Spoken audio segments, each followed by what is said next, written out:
Now to focus for tonight, let's see how it all began. Following a heavy downpour on Tuesday morning, which briefly delayed proceedings, the flag-off ceremony for the Kubo bus terminal finally commenced. It is my privilege. Senate President Godswill Akpabio, who flagged off the project, took a moment to address the strained relationship between the Minister of the Federal Capital Territory, Wike, and the lawmaker representing the Federal Capital Territory, Ireti Kingibe. I saw one of the legislators on television talking about you and mentioning the fact that she was not carried along. Well, she's a member of the Senate. Once the decision is taken, she is bound by the decision. So please ignore every distraction and then be rest assured that no matter what you do, not everybody will praise you. No matter what you do, others will still try to find faults. Some were saying, why roads alone? But look at where we are now. We are now about to flag off a major infrastructure that will touch the lives of people from Karo, Nyanya, and others. So let me say that the project aligns with broader vision for Abuja and Nigeria as a whole. The Minister of the Federal Capital Territory, Wike, assured that the facility will be operated according to global best practices. If you want this project to die, the day you finish it, you say, Transport Secretary, come and carry. Then forget it. The money you have spent here will be a wasted money. Here is not going to be what they call ordinary park. That National Union of Road people will come and say they are running the park. No, we are not going to do that. No, nobody's going to do that. Here is what is obtainable in every developed country and how terminals are run. If you don't want, go and hang yourself in a transformer.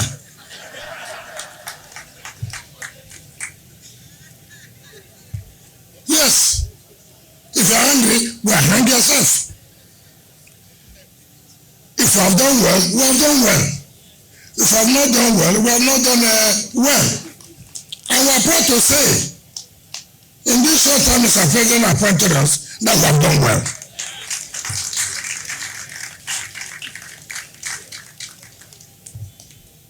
He said there are no schools. He said there are no hospitals. You as a legislator, what have you done? How many bills have you sponsored for us to improve our education and our health sector? How many?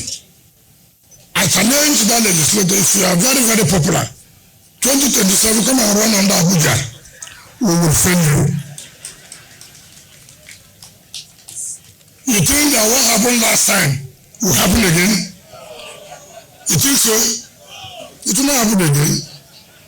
If you are popular, come and run. Luckily for me, I'm the FCT minister now. So here's my territory. I'm not afraid. So people should come out and be able to accept the truth. We are not begging for anybody to be our friend. We have so many friends that we cannot even carry along. So how can we go and beg people to be our friends again? We're not interested in that. So if you are angry that people are praising us, wait. By next year, your BP level will go very high. Because the praises you will see will be too much. So I thank all of you. So much is being held in traffic. Thank you so much for joining. We appreciate you. He's been held in traffic, but he may just drive into the studio, and you won't be surprised when you see him live in the studio. And via Zoom, we have the 2023 presidential candidates of the AAC, Omoleye Sowore. Thank you so much for joining us. Joins us all the way from the UK. Thank you for joining us on the program tonight. Thank you. I appreciate it. Yes, we have seen brickbats between politicians in Nigeria ahead of the 2027 election. The experience that we had on the FCT minister as well as the FCT senator is still a discourse in most of the social media platforms.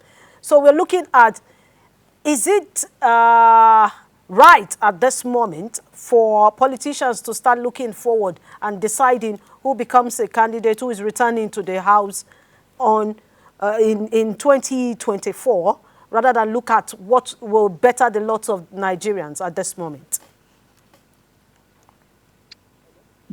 It is important to understand how Nigerian politicians work. And I think this is a very well planned distraction for average Nigerians not to deal with the social political issues of existence that is confronting them in the country. I figured out on my own and knowing these people very well that based on what is happening in Kenya, they just had to provide content for Nigerians so that they will be distracted and completely be talking about the relevancies while they forget about the real existential issues confronting them as a people. That is what I see here. Otherwise, there's nothing relevant in a conversation between a minister who says, "Oh, you're not going to come in 2027," when he himself cannot guarantee that he'll continue to be minister until 2027, or that the issue was immediately followed by his apparel. Like woke up and Nigerians were discussing how he was dancing in this Versace dress, and I just look at it and sometimes I think the in Nigeria, willful ignorance and distraction has become Nigeria's new form of elitism, if you ask me. All right, because what we are seeing here is that the people are easily distracted with these little things. And Absolutely. the challenges before us is one, the hardship. A lot of Nigerians are finding it very difficult to even eat, not even 3 square meals this time. Number two, the labor and government decision on minimum wage is still there. Nobody's talking about it.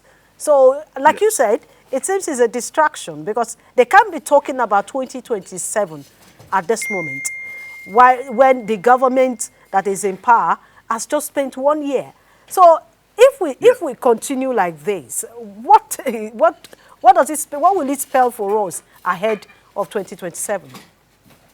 That's exactly what I was saying. There seems to be a laboratory in Abuja where they bring out all these distractions. And whenever they feel like Nigerians left, government circles will go and the content and they know will take you for a week or 2 weeks. I mean, look at this. You're discussing it.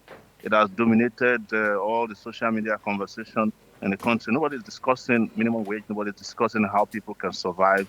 They are talking about the 2027 that you and I don't even know if it will happen or not. And so it's just how they operate, and it works. This always works for them because next week you're going to see something else. And last week it was Davido's wedding. This week is Wike's dress.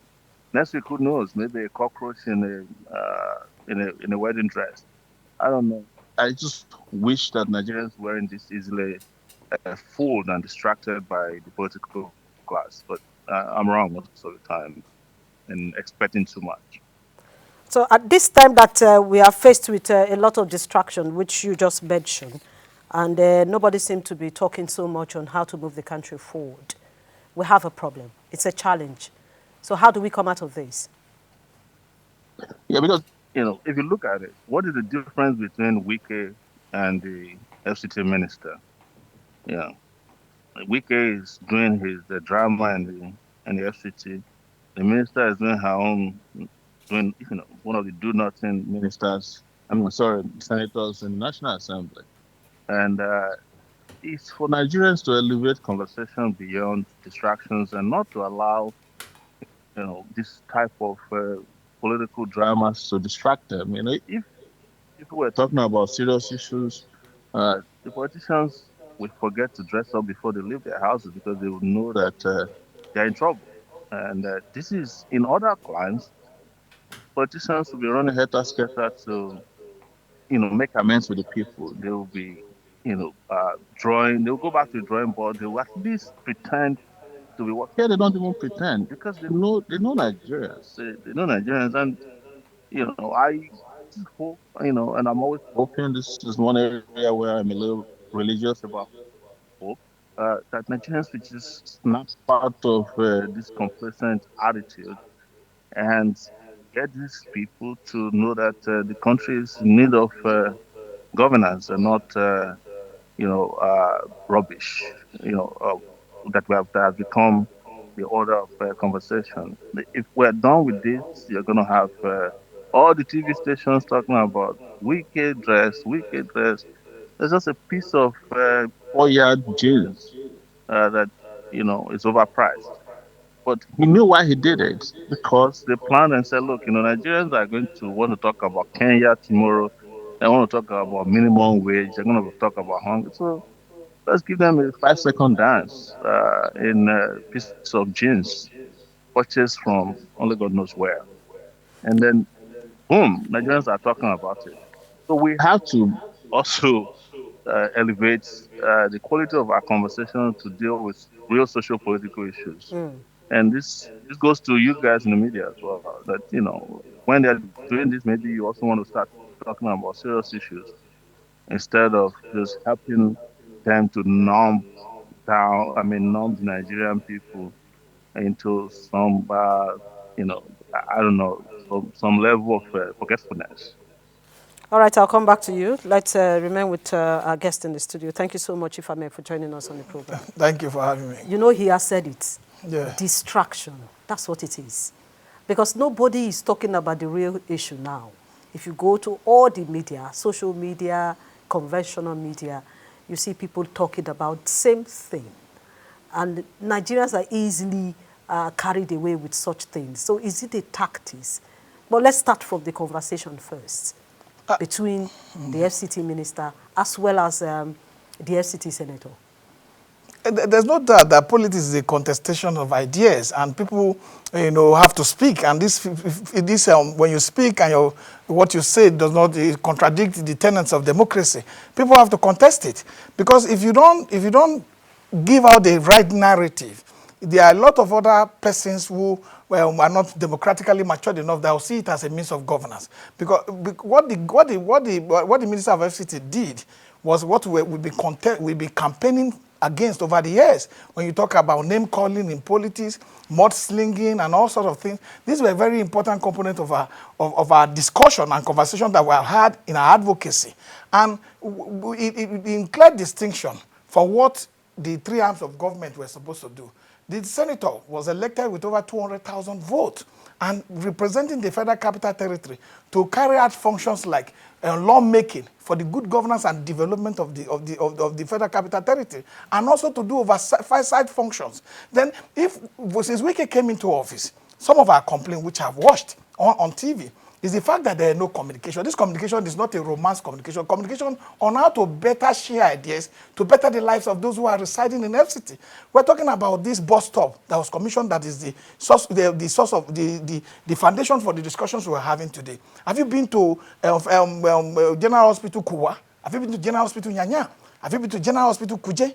These are hospitals that are within the Federal Capital Territory, and they are in very bad shape. These are conversations that she wants to be having with the minister so that they will now be able to have a better view on what to do, because you don't have elected governor here. The president, the power in the FCT is vested in the president, and the only elected most senior person in the FCT is the senator. So if both of them are not having dialogue, are not sitting down, and you come to TV, you say, and that person self, the kind of name that was called, you can go and hug transformer. It's like bringing our democracy to the level of a kindergarten discussion. And if you say we shouldn't say that, a lot of young people are watching. There's so much people with assets, and we think that is a narrative that we should sustain. The Minister of FCT went against all democratic tenets by calling names, by insulting those who are requesting for accountability. I've said it. If you talk about infrastructure in the FCT, there's a way they have done that. They have abandoned the rural community of the FCT. I've never been interested. It is somebody that opened up the whole of Gusape that have now become an attractive center. So if you go to other districts like Kabusa district, Kiyami district, and then open it up like they have done to Gusape, people, it will attract investment. It will attract people to move to those locations. These are necessary conversations that Wike will be having with every resident and stakeholders of the FCT. But for you to look at 3 years into an election and you are telling people that these parties will not be elected, this one will not be elected. Which party is Wike able contest voting for? Is in the PDP? Is in the, is working for the APC? Which of the parties is saying they will come? Is it the PDP? Is the APC? These are not.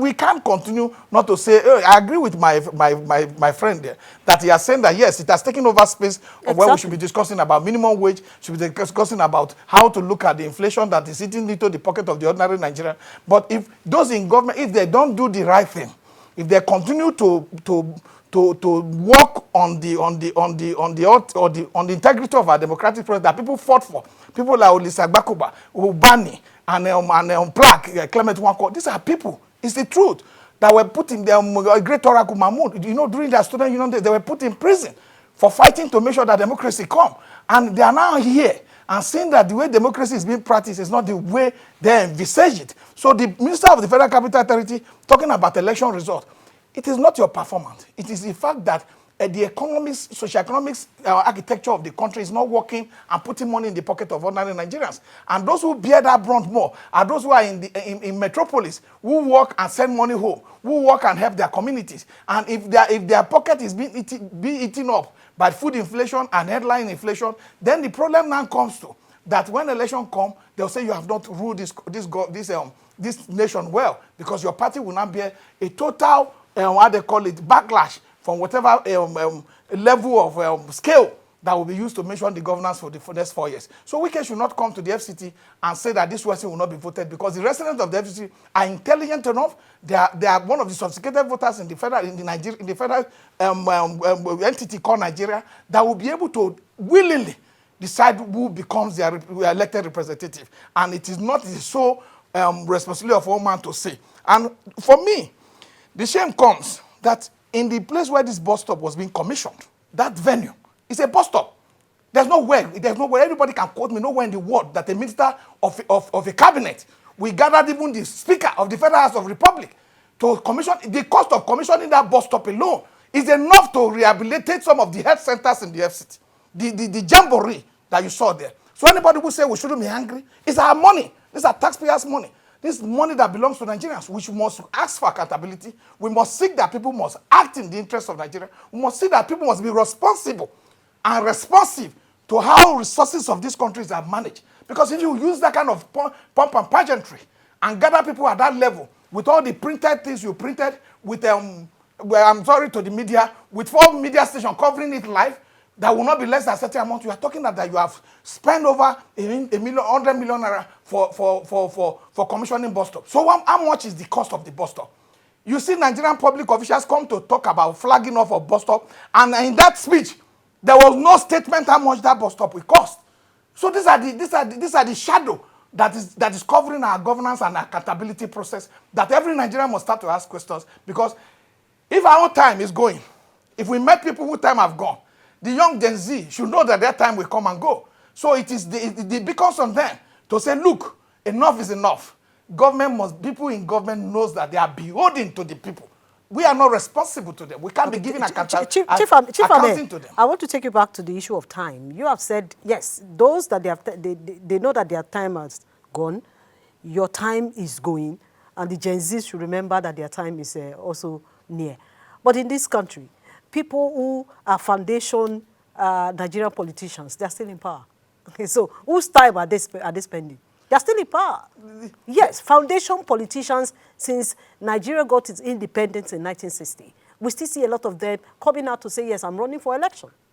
So whose time? The architectural landscape of our democratic system was touched in 2023. Okay. Yes, the people showed that they can make interest. That was the first time in all my years of advocacy, both in the Party Advisory Council and all my talking from one station to the other. That was the first year that I saw that multi-party democratic party, as was enshrined in section 223 to 229, was given life by the tongue print of Nigerians. When you saw a party went into an election, won a governor in Kano, Another party went into an election, won a governor in Abia, and also that same party got a vote that was recorded and announced for them, over 6 million votes. You know that people are already seeing that the decision to take this country back is through the ballot. And we are also telling them that there's a pre, a during, and a post-election phases. And in between that time, during that time where we have this governance structure, people must count their elected official, whether it's the executive, national, legislative, or the judicial. People must call them to make sure that they continue to put pressure on the heat and making sure that they know that they work for the interest of the people. All right, if you're a lawmaker, you make laws for good governance and development. If you're in the executive, you must budget and follow that budget so that during the procurement process, our monies are not missing. There's a proper implementation, there's a proper approval, and those money are meant, what is meant for is used for such execution. All right, let's go back to Sowore. It's still waiting for us, and we have a limited time.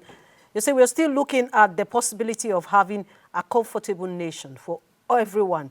And in 2024, the race for 2027 has already started. But it is starting on the wrong footing, because what we get to here is attack on individuals. Politicians are already playing the dirty politics too early. Let's even just take a stroll into 2027, because I know you have been in the corridors of calling for a good governance. You have been on the streets, you have been on the ballots, not once, not twice, not 3 times. Moving ahead to 2027, the kind of country that we have today, what would you predict for the younger generation that is hoping to have a good leadership in Nigeria?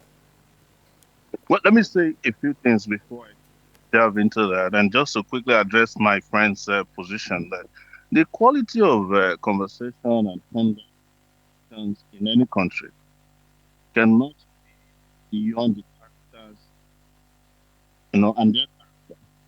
Yeah. The interesting thing, you see every politician out want to promote the monster that is. My friend who is know go to Wike, feed, and we put APC.